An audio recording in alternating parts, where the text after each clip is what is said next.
Hello friends, कैसे हैं आप सब। आई होप सब अच्छे हैं। तो हंसते रहिए, मुस्कुराते रहिए। तो चलिए, स्वागत है एक बार फिर से आपके अपने YouTube channel VK study classes में। जो हमारा आज का जो टॉपिक है वो है आईएनएस विक्रांत। तो फर्स्ट है कि भारतीय नौसेना में शामिल आईएनएस विक्रांत क्या है। तो आईएनएस विक्रांत जो है ये एक विमान वाहक पोत है। देखिए, भारत का प्रथम स्वदेशी विमान वाहक पोत कौन सा है, तो वो है आईएनएस विक्रांत। नेक्स्ट है कि भारत के प्रथम स्वदेशी विमान वाहक पोत आईएनएस विक्रांत को बनने में कितना समय लगा, तो इससे कुल 13 वर्ष लगे हैं बनने में। नेक्स्ट, सबसे ज़्यादा विमान वाहक पोत के मामले में कौन सा देश जो है वो शीर्ष पर है, तो टॉप पे है अमेरिका। अमेरिका के पास कुल 11 विमान वाहक पोत हैं। और टॉप 3 की बात हो रही हो तो टॉप 3 में फर्स्ट पे अमेरिका जिसके पास 11 विमान वाहक पोत हैं। और जिन सेकंड नंबर पे देश आते हैं चीन, इटली, भारत, यूनाइटेड किंगडम। इन सब देशों के पास में जो है वो 2-2 विमान वाहक पोत हैं। और तीसरे नंबर पे है फ्रांस, रूस, स्पेन और थाईलैंड। इन सब के पास में एक एक विमान वाहक पोत है।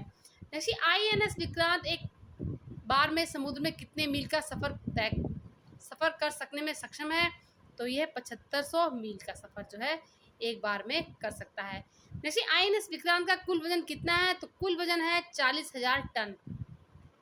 जैसे आईएनएस विक्रांत की कुल विस्थापन क्षमता कितनी है, तो वह 43,000 टन है इसकी विस्थापन क्षमता। ऐसे पुराना आईएनएस विक्रांत भारतीय नौसेना का प्रथम विमान वाहक पोत है। इसे भारत ने किस देश से खरीदा, तो इसे खरीदा था ब्रिटेन देश से। अगर बात हो रही हो कि कब खरीदा, तो खरीदा था 1957 में। और उसका नाम था HMS हरक्यूलिस, यानी कि हर मजिस्ट्री शिप। ठीक है। नेक्स्ट है कि आईएनएस विक्रांत का पेटेंट नंबर क्या है, तो पेटेंट नंबर है R11। और हमारा नेक्स्ट की प्रथम आईएनएस विक्रांत भारतीय नौसेना में 1961 में कमीशन हुआ था। यहाँ की क्वेश्चन है कि प्रथम आईएनएस विक्रांत भारतीय नौसेना में कब कमीशन हुआ था, तो ये हुआ था 1961 ईस्वी में। नेक्स्ट की प्रथम आईएनएस विक्रांत भारतीय नौसेना से कब रिटायर हुआ, तो ये हुआ था 1997 में। जैसे आईएनएस विक्रांत भारतीय नौसेना में कब शामिल किया गया, तो ये किया गया 2 सितंबर 2022 को। नेक्स्ट क्वेश्चन कि आईएनएस विक्रांत का निर्माण किस कंपनी द्वारा किया गया है, तो एक कंपनी है CSL, जिसे कोचीन शिपयार्ड लिमिटेड कहते हैं। देखिए, आईएनएस विक्रांत का डिज़ाइन किसने तैयार किया, तो इसका डिज़ाइन तैयार किया है नेवीज वारशिप डिज़ाइन ब्यूरो ने। और इसका डिज़ाइन जो है वो 3D मॉडल में तैयार हुआ है। देखिए, भारत के पास कुल कितने ऑपरेशनल विमान वाहक पोत हो गए हैं, तो कुल 2 विमान वाहक पोत हो गए हैं। देखिए, आईएनएस विक्रांत का नाम किसके नाम पर रखा गया है, तो वह प्रथम एयरक्राफ्ट कैरियर के नाम पर जो है आईएनएस विक्रांत का नाम रखा गया है। नेक्स्ट क्वेश्चन, भारत के पहले से मौजूद विमान वाहक पोत का क्या नाम है, तो वो है आईएनएस विक्रमादित्य, जिसे भारत ने रूस से खरीदा था।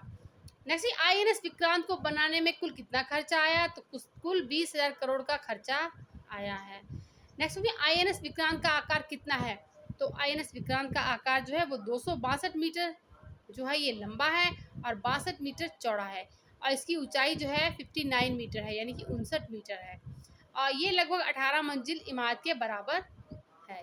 जैसे आईएनएस विक्रांत को बनाने में कितने टन स्टील का उपयोग हुआ है, तो 22,000 टन स्टील का उपयोग हुआ है, जिसमें 76% हिस्सा जो है वो स्वदेशी है।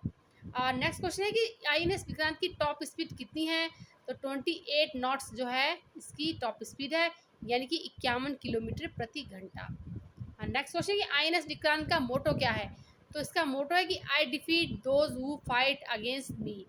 ये वाक्य जो है अगर पूछा जाए कहाँ से लिया गया है, तो ये वाक्य जो है ऋग्वेद से लिया गया है।